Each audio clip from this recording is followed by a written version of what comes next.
നമസ്കാരം, ഞാൻ Kavya Srinivas official, made in Kunnamkulam. പണ്ട് ഞാൻ പതിവായി മോഡൽ നമ്പർ പറയുമായിരുന്നു. ഇപ്പൊ ആൾക്കാർ അനാവശ്യമായിട്ട് എന്റെ വയസ്സ് കണ്ടുപിടിക്കാൻ തുടങ്ങിയതോടുകൂടെ ആ പരിപാടി ഞാൻ നിർത്തിയ വിവരം ഇവിടെ അറിയിക്കുന്നു. കഴിഞ്ഞ തവണ വന്നപ്പോ എനിക്കുണ്ടായ ചെറിയ ഒരു ദുരനുഭവം പറഞ്ഞുകൊണ്ട് ഞാൻ സ്റ്റാർട്ട് ചെയ്യാന്ന് വിചാരിച്ചു. വേറൊന്നുമല്ല, കഴിഞ്ഞ തവണ ഞാൻ ഷൂട്ടിന് വന്നപ്പോ നല്ല അതികലശലായ പനിയും ജലദോഷവും മൂലമാണ് ഇവിടെ വന്ന് നിന്നിരുന്നത്. അതുകൊണ്ട് തന്നെ ഷൂട്ട് കഴിഞ്ഞിട്ട് എങ്ങനെയെങ്കിലും ഒന്ന് റൂമിൽ പോയി കിടന്നാ മതി എന്ന് മാത്രമായിരുന്നു എന്റെ ചിന്ത. ചെന്നു, കിടന്നു, ഉറങ്ങി. പക്ഷേ ഏകദേശം ഒരു 12:30-12:45 ഞാൻ ഞെട്ടിണീച്ചു. എനിക്ക് തന്നെ മനസ്സിലായി എനിക്ക് തീരെ വയ്യ, നല്ല വിറയലും പനിയും. കൂടെ ഒരു റൂംമേറ്റ് ഉണ്ടായിരുന്നു, അവളെ ഞാൻ വിളിച്ചു. കുറ്റം പറയരുത്, ഫസ്റ്റ് വിളിയിൽ തന്നെ അവൾ എണീച്ചു. ഇങ്ങനൊരു പോക്ക് പോയിട്ട് പിന്നെ ചവിട്ടിയിട്ടും കുത്തിയിട്ടും മാന്തിയിട്ടും അവിടെ നിന്ന് ഒരനക്കം ഉണ്ടായില്ല. ലാസ്റ്റ് കൊടുങ്ങല്ലൂരിൽ നിന്ന് എന്റെ കെട്ടിയവൻ വന്ന് എനിക്ക് മരുന്ന് തന്നു.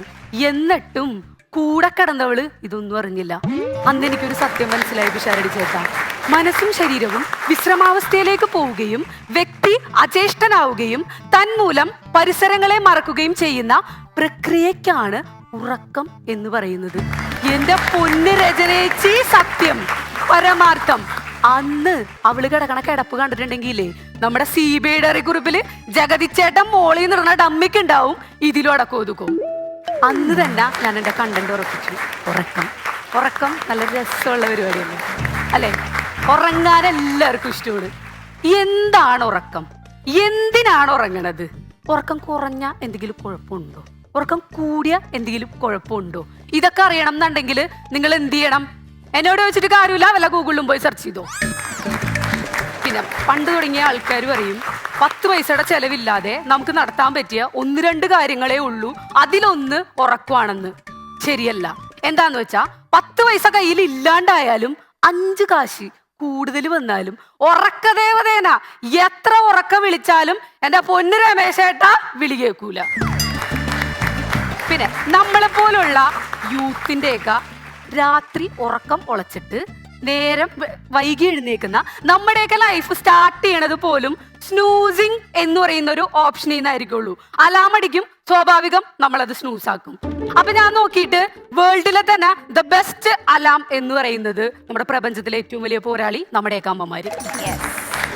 രാവിലെ 7 മണിക്ക് വിളിക്കുമോ എന്ന് ചോദിച്ചാ 6 മണിക്ക് വിളിച്ചിട്ട് 8 മണിയായി എന്ന് പറയും. ഇതിനാണെങ്കിലാ സ്നൂസിങ് ഓപ്ഷൻ ഇല്ല. വേറെ കുറെ എക്സ്ട്രാ ഫീച്ചേഴ്സ് ഉണ്ടെന്താനും. വെള്ളം കോരി ഒഴിക്കും, പാത്രത്തിനെറിയും. എന്റെ വീട് കൊടുങ്ങല്ലൂരായോണ്ട് നൈസായിട്ട് ഭരണിപ്പാട്ടും പാടും. എന്നിട്ട് ഇവരൊരു ഡയലോഗ് ഉണ്ട്, മടിയാണത്രേ ഉറക്കം മടിയുടെ ലക്ഷണാണെന്ന്. ശരിക്കും നമ്മളെ മടിയന്മാരാക്കിയത് ആരാണ്? ഇവരൊക്കെ തന്നെയാണ്. കുഞ്ഞുവാവേരുന്നപ്പോ പിടിച്ചു കിടത്തി അങ്ങോട്ട് ഉറക്കും. 24 മണിക്കൂർ ഉറക്കം. ഒന്ന് കണ്ടം തിരുമ്പി എണീച്ച് വരുമ്പത്തേനും പിന്നെയും പാപ്പം തന്നു കിടത്തി ഉറക്കും. എന്റെ ഓർമ്മ ശരിയാണെങ്കിൽ എന്റെ അമ്മ ഇല്ലാത്ത പാട്ടുപാടി പോലും എന്നെ ഉറക്കിയിട്ടുണ്ട്. സുക്കൂടു സുക്കൂടു സുർക്കൂടൂടൂടൂന്ന്. ഈ സുക്കുടു എന്താണെന്ന് എന്റെ അമ്മക്ക് ഇപ്പോഴും അറിയില്ല. ഞാനോ കേട്ട് എന്റെ മക്കൾക്കും ഇപ്പൊ ഇത് തന്നെയാണ് പാടിക്കൊണ്ടിരിക്കുന്നത്. ഉറക്കം എന്ന് പറഞ്ഞു കഴിഞ്ഞാൽ രാത്രിയാണ്. രാത്രി എന്ന് പറഞ്ഞു കഴിഞ്ഞാൽ ഇരുട്ടാണ്. ഇരുട്ടൊന്നും എനിക്ക് പേടിയില്ല, ഞാൻ ഭയങ്കര ധൈര്യശാലിയാണെന്ന് പറയുമെങ്കിലും രാത്രി ലൈറ്റ് ഇട്ട് കിടക്കണവരാണ് ഇവിടെ ഇരിക്കണേൽ പകുതി എന്ന് എനിക്കറിയാം. ഏറ്റില്ല. നല്ല റിയാക്ഷൻ. കാലഘട്ടത്തിനനുസരിച്ചിട്ട് ഉറക്കത്തിന്റെ രീതികൾ ഇങ്ങനെ മാറിക്കൊണ്ടിരിക്കും. പിന്നെ ഉറക്കത്തിന്റെ രാത്രികൾ എന്ന് പറയുന്നത് ഉറക്കം ഇല്ലാത്ത രാത്രിയുണ്ട്, ഉറക്കം ഉള്ള രാത്രിയുണ്ട്. ഉറക്കം ഉള്ള രാത്രി എന്ന് പറഞ്ഞു കഴിഞ്ഞാൽ അങ്ങനെ പ്രത്യേകിച്ച് ഒന്നുമില്ല. ഉറങ്ങണ ദിവസം ഉറക്കമുള്ള രാത്രി. പിന്നെ ഉറക്കം ഇല്ലാത്ത രാത്രി. ഉറക്കം ഇല്ലാത്ത രാത്രി എന്ന് പറയുന്നത് യുവജനോത്സവത്തിന്റെ തലേന്ന് ഉറക്കം വരില്ല, ഓണം സെലിബ്രേഷന്റെ തലേന്ന് ഉറക്കം വരില്ല, ടൂർ പോണ ദിവസം ഉറക്കം വരില്ല. എന്റെ കാര്യത്തിൽ എക്സാമിന്റെ തലേന്ന് എനിക്ക് വലിയ കുഴപ്പമൊന്നുമില്ല. റിസൾട്ട് വരുന്നതിന്റെ തലേ ദിവസം എനിക്കും പ്രത്യേകിച്ച് കുഴപ്പമൊന്നുമില്ല. പക്ഷെ റിസൾട്ട് വരുന്ന അന്ന് രാത്രി എന്റെ കുഴപ്പമല്ല, ആ പറട്ട പെണ്ണുമ്പുള്ള എന്നെ കിടത്തി ഉറക്കാറില്ല. അതായത് എന്റെ അമ്മ. പിന്നെ ഞാൻ എന്തായാലും സ്റ്റാൻഡപ്പ് ചെയ്യാൻ വന്നതാണ്. അപ്പൊ സ്റ്റാൻഡപ്പിന്റെ മെയിൻ ടൂൾസ് എന്ന് പറയുന്നത് അച്ഛനമ്മ, അച്ഛൻ, അമ്മൂമ്മ, ഒരു ഗുണമില്ലാത്ത അമ്മാവന്മാർ. അതുകൊണ്ട് തന്നെ ഞാനിവിടെ ഈ അവസരത്തിൽ എൻ്റെ ഒരു മാമനെ സ്മരിക്കാൻ ഉദ്ദേശിക്കുകയാണ്. നിദ്രാവിഹീനങ്ങളല്ലോ എന്നും അവളുടെ രാവുകൾ. ഈ അവളുടെ രാവുകൾ കണ്ടിട്ട് ഉറക്കം ഉളച്ച് നിന്നിട്ടുള്ള ഒരു കാറ്റഗറി ഓഫ് പീപ്പിൾസ് പണ്ടുണ്ടായിരുന്നു. അതിലൊരാളാണ് എൻ്റെ മാമൻ. മാമനെ കുറിച്ച് പറയുകയാണെങ്കിൽ രൂപം കൊണ്ടായാലും സ്വഭാവം കൊണ്ടായാലും നമ്മുടെ കുംഭകർണേട്ടൻ്റെ ഒരു മിനി വേർഷൻ. ഇരുന്നുറങ്ങും, നിന്നുറങ്ങും, നടന്നുറങ്ങും, വേണ്ടി വന്നാൽ കിടന്നും ഉറങ്ങും. ഇങ്ങനെ ഉറങ്ങി ഉറങ്ങി ഗൾഫിലുണ്ടായിരുന്ന ജോലി പോയ സമയത്ത് അറബി പറഞ്ഞത് ഇത്ര മാത്രമാണ്: പൊന്നുമോനെ, നീ നാട്ടിൽ പോയി കിടന്ന് ഉറങ്ങിക്കോ, സാലറി അക്കൗണ്ടിലോട്ട് ഇട്ടേക്കാന്ന്. 10 കൊല്ലം കഴിഞ്ഞിട്ടും ജോലി പോയതല്ല, സാലറി വരുമെന്ന് പറഞ്ഞ് കാത്തിരിക്കണ ഒരു മണ്ടൻ. അതിന്റെ ഇടയിൽ 2 വർഷം മുന്നേ നൈസായിട്ട് ഒന്ന് ബോറടിച്ചപ്പോ കോട്ടപ്പുറം പാലത്തിന്റെ മുകളിൽ ജസ്റ്റ് ഫോർ എ രസം എന്ന് പറഞ്ഞിട്ട് ചൂണ്ടിടാൻ പോയി. ഏകദേശം ഒരു 2 മിനിറ്റ് കഴിഞ്ഞപ്പോ സ്വാഭാവികം ആൾ ഉറങ്ങിപ്പോയി. നേരെ അൽച്ചും കെട്ടി പുഴയിലോട്ട് വീണ്. അവിടെ കിടന്നിട്ടും ആൾക്കൊരു മാറ്റം ഉണ്ടായില്ല. പിന്നെ ഞങ്ങള് കോട്ടപ്പുറത്തിന്റെ അരികത്ത് താമസിക്കുന്ന നിവാസികൾക്ക് മാസത്തിൽ 2 ഡെഡ് ബോഡി മസ്റ്റാ. അതുകൊണ്ട് തന്നെ പോലീസുകാരെ വിവരം അറിയിച്ച് പോലീസുകാരൊക്കെ വന്ന്, ആംബുലൻസ് ഒക്കെ വന്ന്. കൊളവാഴ വന്ന് മൂടിയതുകൊണ്ട് ആദ്യം ആളാരാണെന്ന് മനസ്സിലായില്ല. പോലീസുകാർ വന്ന് മുഖമൊക്കെ മാറ്റി കഴിഞ്ഞപ്പോ അത് മാമനായിരുന്നു. സ്ട്രക്ചറിലേക്ക് എടുത്തു വെച്ച് ആംബുലൻസിലേക്ക് കയറ്റണേന് മുന്നായിട്ട് എന്തോ ഭാഗ്യം ആളെണീച്ചു. അപ്പൊ അതിനു മുന്നേ വീട്ടിലെ ടർപ്പായിട്ടുള്ള പരിപാടിയൊക്കെ കഴിഞ്ഞു. പക്ഷേ വെളിവില്ലാത്ത നാട്ടുകാരില് ചിലര് മാമൻ എന്തോ ഭയങ്കര ഈ യോഗ പഠിക്കണവര് വെള്ളത്തിലൊക്കെ ഇങ്ങനെയൊക്കെ കിടന്നുറങ്ങില്ലേ, ആ പരിപാടി ചെയ്താണെന്ന് പറഞ്ഞിട്ട് കുറെ പിള്ളേരെ കൊണ്ടുവന്ന് അങ്ങോട്ട് ദക്ഷിണ വെപ്പിച്ച്. അതുകൊണ്ടൊരു ഭാഗ്യം ഉണ്ടായി. ആംബുലൻസുകാർക്ക് കൊടുക്കാൻ വേണ്ടി പൈസ വേറെ അവിടെ നിന്നും തെണ്ടണ്ടി വന്നില്ല. അതുകൊണ്ട് ഇപ്പൊ പുള്ളി നാട്ടിൽ അറിയപ്പെടുന്ന ഒരു യോഗാഭ്യാസിയാണ്. പിന്നെ പുള്ളിയുടെ അഭ്യാസമൊക്കെ ഞങ്ങൾ കുഞ്ഞിനാളിലേ തുടങ്ങി കാണുന്നതല്ലേ. നമ്മുടെയൊക്കെ തറവാട് വീടായിരുന്നിട്ടാ. അപ്പൊ ആ ടൈമില് എല്ലാവരും ഹാളില് ഇങ്ങനെ കൂട്ടം കൂടിയേ കിടന്നുറങ്ങുള്ളൂ. ആകെ ഒരൊറ്റ ഫാൻ ഉണ്ടാവും. അത് കറങ്ങിയാ പറയാ കറങ്ങിന്ന്. പിന്നെ മാമനല്ലേ, മാമൻ ഒരു കട്ടിലൊക്കെ സ്വന്തമായിണ്ട്. നമ്മളിങ്ങനെ ഒരു ദിവസം ചൂടെടുത്ത് കിടക്കണ സമയത്ത് പതിവില്ലാണ്ട് ഭയങ്കര കാറ്റ്, അതും അടിയിൽക്കൂടി. സുഖമായിട്ട് കിടന്നുറങ്ങാന്ന് വിചാരിച്ചെങ്കിലും എന്നാലും ഒരു ക്യൂരിയോസിറ്റി, എന്താണ് ഈ കാറ്റ്? നൈസായിട്ട് ലൈറ്റ് ഇട്ട് നോക്കിയപ്പോ ഈ പുള്ളിക്കാരൻ എന്തോ സ്വപ്നം കണ്ട് കമന്നടിച്ച് വീണിട്ട് വിഷുചക്രം കിടന്ന് കറങ്ങണമാരിങ്ങനെ കറക്കം. ഇപ്പൊ നിങ്ങൾ വിചാരിക്കുന്നുണ്ടാവും, ഈ പുള്ളി എന്താ കല്യാണം കഴിച്ചില്ലേ? കല്യാണം കഴിച്ചോ എന്ന് ചോദിച്ചാൽ കഴിച്ചു, ഇല്ലയോ എന്ന് ചോദിച്ചാൽ ഇല്ല. വേറൊന്നുമല്ല, ഞങ്ങളുടെ തൊട്ടപ്പുറത്തെ വീട്ടിലെ രമണൻ ചേട്ടൻ കല്യാണം കഴിച്ചു കൊണ്ടുവന്ന അന്ന്. അതിനു മുന്നേ എനിക്ക് വേറൊരു കാര്യം പറയേണ്ടി വരും. ഈ പണ്ട് കാലങ്ങളിൽ പ്രേമം, കുഞ്ഞി അത്സിത ഉത്സിത പ്രവൃത്തികൾ, അവിഹിതങ്ങൾ ഇതെല്ലാം നടത്തിക്കൊണ്ടിരിക്കുന്നത് ഫോണിൽ വിളിച്ചിട്ട് മോളൂസേ ഇങ്ങുവ എന്ന് പറഞ്ഞിട്ടായിരുന്നില്ല. ചെറിയ വിസിലടി, കയ്യടി, ചൂളംവിളി, ഈ വക പരിപാടി കൊണ്ടായിരുന്നു. അപ്പൊ ഈ രമണൻ ചേട്ടൻ കെട്ടിക്കൊണ്ടുവന്ന ചേച്ചിക്ക് ഈ വിസിലടി കേട്ട അവിടെ ചെന്നിരിക്കുന്ന ചെറിയൊരു ചാബല്യം ഉണ്ടായിരുന്നു. അവിടെ ഫസ്റ്റ് നൈറ്റ് തുടങ്ങി. ജസ്റ്റ് കലാപരിപാടികൾ ആരംഭിക്കുന്നതിന് മുന്നായിട്ട് ഇവിടെ മാമൻ വിസിലടി തുടങ്ങി. ചേച്ചിയാണെങ്കിലോ വന്ന് ഞങ്ങളുടെ പെരക്കാത്തിരുന്നു. പിന്നെ സ്നേഹമുള്ള ഞങ്ങളുടെ അച്ഛനോ മുന്നിൽ അവരെ പിടിച്ചങ്ങ് കെട്ടിച്ച്. അത് കഴിഞ്ഞ ഒരാഴ്ച കഴിഞ്ഞപ്പോ ഇവര് മസിനഗുടി വഴി ഊട്ടിപ്പോയി. ഇതിപ്പോ വന്നതല്ല, എന്റെ മാമൻ പണ്ടേ വിട്ട കേസാ. പക്ഷേ ഒരാഴ്ച കഴിഞ്ഞ് തിരിച്ചു വന്നത് മാമൻ മാത്രം. എന്റെ ഊഹം ശരിയാണെങ്കിൽ ഇതിനേക്കാൾ നന്നായി വിസിലടിക്കാൻ അറിയാവുന്ന ആരോ അവിടെ ഉണ്ടായിരുന്നു. അതിനുശേഷം പുള്ളിക്ക് നല്ല ദാമ്പത്യം, പ്രേമം ഇതൊക്കെ കാണുന്നത് ചെറിയ ബുദ്ധിമുട്ടാണ്.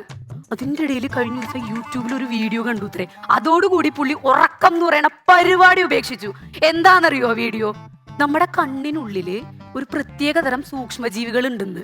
ഇത് നമ്മൾ ഉറങ്ങുന്ന സമയത്താണ് പ്രത്യുൽപാദനം നടത്തണേന്ന്. ഇതറിഞ്ഞതിന് ശേഷം ഈ മനുഷ്യൻ ഉറങ്ങിയിട്ടില്ല.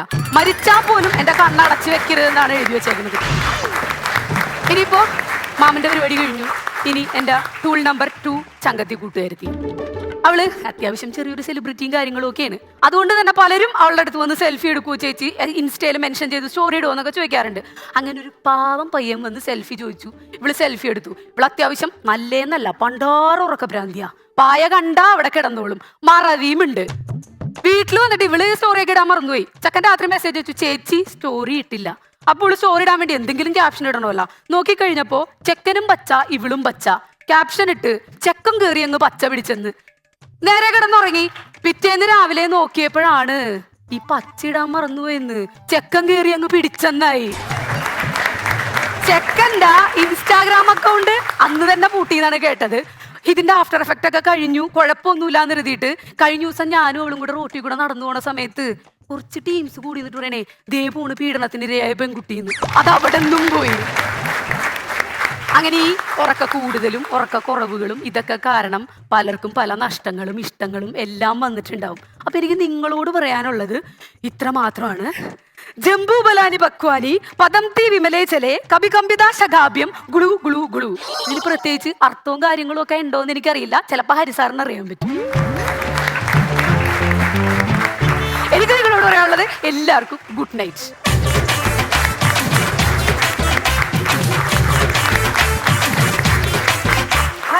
ലൈവായിട്ട് പ്രസന്റ് ചെയ്തു. ഇടയ്ക്ക് ചെറുത് ഏറ്റില്ല എന്നൊക്കെ തോന്നി കഴിഞ്ഞപ്പോഴത്തേക്കും അത് ഏറ്റില്ല എന്നൊക്കെ പറഞ്ഞ് മേക്കപ്പ് ചെയ്തു. പക്ഷെ രസമുണ്ടായിരുന്നു കേട്ടോ, നല്ല ഭയങ്കര ലൈവായിട്ട് ചെയ്തു. രമേശ് ഏട്ടാ, നല്ല രസമുള്ള പ്രകടനമായിരുന്നു കാവ്യ, നല്ല രസമുണ്ട്. തനിക്ക് ചില ഓരോരുത്തർക്ക് തനിക്ക് ഈ വിറ്റ് തുടങ്ങുമ്പോഴും തീരുമ്പോഴും കാലിൽ മുട്ടുമുടക്കുന്ന ഒരു പരിപാടിയുണ്ട് ചിലരുടെ വർത്തമാനത്തിൽ. അതുകൊണ്ട് ഞാനത് പറഞ്ഞപ്പോൾ കഴിഞ്ഞ് ഇങ്ങനെ ആ സാധനം ചിലർക്കുണ്ട്. അങ്ങനെ ഒരു പരിപാടി വർത്തമാനത്തിൽ ശരീരത്തിന് കുഴപ്പമൊന്നുമില്ല, അതൊന്നും ഒരു പ്രശ്നമല്ല. പക്ഷെ നല്ല വിറ്റുകൾ ഒരുപാടെണ്ണം പറഞ്ഞു. എനിക്ക് ഏറ്റവും രസം തോന്നിയൊരു കാര്യം, നിങ്ങൾ ഈ ട്രോളുകളിൽ വരുന്ന ഉദയനാട് താരത്തിലെ ഒരു മീം കണ്ടിട്ടുണ്ടോ? സ്വന്തം സീൻ സിനിമയിൽ കാണുമ്പം സലീമേട്ടൻ ഇങ്ങനെ അഭിമാനത്തോടെ ഇരിക്കുന്ന ഒരു ഇതല്ലേ എന്ന് പറഞ്ഞതുപോലെ ഈ പെർഫോമൻസിന്റെ ഇടയിൽ എവിടെയോ ഈ കാവ്യ കയറി പറഞ്ഞു, നമ്മൾ യൂത്ത് ഉറങ്ങുമ്പോ എന്ന് പറഞ്ഞപ്പോ രചന നാരായണൻകുട്ടി ഒരു ചെറിയ സാധനം രചനയ്ക്ക് അല്ല, എന്താ രചന അത്, എന്തായാലും സംഭവം അത് അവിടെ ഇട്ട എക്സ്പ്രഷൻ എന്തായിരുന്നു? അത് വല്യപ്പൻ അവിടെ ഇരുന്ന് മരിച്ച കാര്യം വളരെ കൂളായിട്ട് പറഞ്ഞല്ലോ. മരിക്കുമല്ല ചെയ്തത്, പുള്ളി ഉറങ്ങി തന്നെ കിടക്കുമായിരുന്നു. മരിച്ചു എന്ന് നമ്മൾ വിചാരിച്ചുള്ളൂ, നാട്ടുകാരെ പോലെ തന്നെ. ആ വിറ്റ് വളരെ നല്ല വിറ്റായിരുന്നു, നമ്മളെ അങ്ങനെ വിചാരിപ്പിക്കാൻ പറ്റി നല്ല വിറ്റായിരുന്നു. അപ്പോൾ ഞാനിത് പറഞ്ഞപ്പോൾ ഒരു കാര്യം ഇതിനിടയിൽ ഓർത്തത്, ഞങ്ങളുടെ നാട്ടിലൊരു കല്യാണം നടക്കുക. ഒരു കല്യാണം നടക്കുമ്പോൾ ഇങ്ങനെ പലരും വരുന്നുണ്ട്, പെണ്ണിൻ്റെ അച്ഛൻ അവരൊക്കെ ഇങ്ങനെ കല്യാണമൊക്കെ നടക്കുന്നതിൻ്റെ ഇടയിൽ ചേലക്കര എന്ന് പറയുന്ന ഷൊർണൂർ ഭാഗത്തുള്ള സ്ഥലത്തു നിന്നൊരു അമ്മയും കുടുംബവും കൂടെ വരാനുണ്ട്. അവരൊരു ട്രാവലറാണ്, ഒരു 20 പേർക്കുള്ള 20 പേരെ ട്രാവലറിൽ വരുന്നുണ്ട്. അപ്പം ഇങ്ങനെ രാവിലെ അനുഗ്രഹം മേടിക്കൽ ചടങ്ങൊക്കെ നടക്കുമ്പോൾ പെട്ടെന്ന് ഒരാൾ വന്നിട്ട്, അതെ ചെറിയൊരു പ്രശ്നമുണ്ട്, എന്നാ ആ ചേലക്കരയിൽ നിന്ന് വരുന്ന ട്രാവലർ മറഞ്ഞു, അതിലുള്ള 20 പേരും അവിടെ ആശുപത്രിയിലൊക്കെ ആയി, അവർക്ക് കല്യാണത്തിന് വരാൻ പറ്റില്ല എന്ന് പറഞ്ഞ് ഒരു ന്യൂസ് കിട്ടിയിട്ടുണ്ട്. ആളപായം വല്ലതും ഉണ്ടോ? ആളപായമൊന്നുമില്ല, പക്ഷെ സാരമായ പരിക്കുണ്ട്, അവർക്ക് കല്യാണത്തിന് വരാൻ പറ്റില്ല. അങ്ങനെയപ്പോൾ പുള്ളി ഇങ്ങനെ ഫോൺ എടുത്ത് ഭയങ്കര ടെൻഷനായിട്ട് ഡയൽ ചെയ്തിട്ട്, ഹലോ മാറ്റനെ, 20 പേർക്കുള്ള അരി കുറച്ചിട്ടാൽ മതി കേട്ടോ. ആ പുള്ളി നേരെ പാചകക്കാരനെ വിളിച്ച് അപ്പോഴത് കട്ട് ചെയ്ത് ഞാനടുത്ത് ദുഃഖിച്ച് നിൽക്കുവാണ്. അത് നല്ലതായിരുന്നു. അതുപോലെ ഈ ഉറക്കം വെളുപ്പിന് അമ്പലത്തില് തിരുമേനി കയറി നട അടച്ചിട്ട് അകത്തിരുന്ന് ഉറങ്ങിപ്പോയിന്നേ. വീടിനടുത്തൊരു അമ്പലത്തില് പുറത്ത് തൊഴാൻ നിൽക്കുന്നവന്റെ നട തുറന്നിട്ടല്ലേ എവിടെയും പോകാൻ പറ്റുള്ളൂ. ഇവരൊക്കെ തൊഴുത് നിൽക്കുന്നവര് 20 മിനിറ്റായി 30 മിനിറ്റായി. ഇത് ഹോട്ടൽ മുറി കയറി വിളിക്കുന്ന പോലെ തുറന്ന് വിളിക്കാൻ പറ്റുമോ? അതുമില്ല, തിരുമേനി ഉറങ്ങിപ്പോയി അകത്തിരുന്നിട്ട്, ഒരു രക്ഷയില്ല. എന്നിട്ട് അവസാനം കതിനെ പൊട്ടിച്ച അമ്പലത്തിന്റെ ചുറ്റും പൊട്ടിച്ചിട്ട് പുള്ളി തുറന്നു വന്നിട്ട് നുണ പറയാ, ഞാൻ ചില സ്പെഷ്യൽ പരിപാടികൾ പൂജകളൊക്കെ ചെയ്യാറുണ്ട്. ഇത് നടന്ന കാര്യം എൻ്റെ കുട്ടിക്കാലത്ത്. അപ്പോൾ ഉറക്കം ഒരു വലിയ കാര്യമാണ്. താൻ പറഞ്ഞാലും ഉറങ്ങിയില്ലെങ്കിൽ എന്താ കുഴപ്പമെന്ന് വെച്ചാല് ഭക്ഷണം ഇല്ലാണ്ട് വേണേൽ ഒരു 10 ദിവസം വരെയൊക്കെ ജീവൻ കിടക്കും. ഉറക്കമില്ലെങ്കിൽ 10 കിടക്കൂല, അതിനു മുമ്പ് തൊട്ടിപ്പോവും. അത്രയും പ്രാധാന്യമുണ്ട് ഉറക്കത്തിന്. ആ വിഷയം എടുത്തുകൊണ്ട് വന്നതും പറഞ്ഞതും എല്ലാം വളരെ നല്ലതായിരുന്നു, നല്ല അവതരണമായിരുന്നു കേട്ടോ, ഗംഭീരം. Kavya, beautiful subject, excellent presentation. Very beautiful presentation with very good energy. എല്ലാമായിരുന്നു. എനിക്ക് എപ്പോഴും ഏറ്റവും ബ്യൂട്ടിഫുൾ ആയിട്ടുള്ള ഉറക്കം തോന്നിയിട്ടുള്ളത് ബസ്സിലുള്ള യാത്രയുടെ ഇടയിലുള്ള ഉറക്കം. അത് ഭയങ്കര സുഖമുള്ള ഉറക്കമാണ്. ആ കാറ്റടിച്ചുകൊണ്ടിട്ടുള്ള ആ ഉറക്കം ഉണ്ടല്ലോ, അത് പറയാതിരിക്കാൻ പറ്റില്ല. അങ്ങനെ കുറേ ഉറക്ക നിമിഷങ്ങളിലേക്ക് നമ്മളെ കൊണ്ടുപോകുന്നതിനും ബ്യൂട്ടിഫുൾ ആയിട്ട് പ്രസന്റ് ചെയ്തതിനും കൺഗ്രാറ്റുലേഷൻസ്. ഇനി വരണം.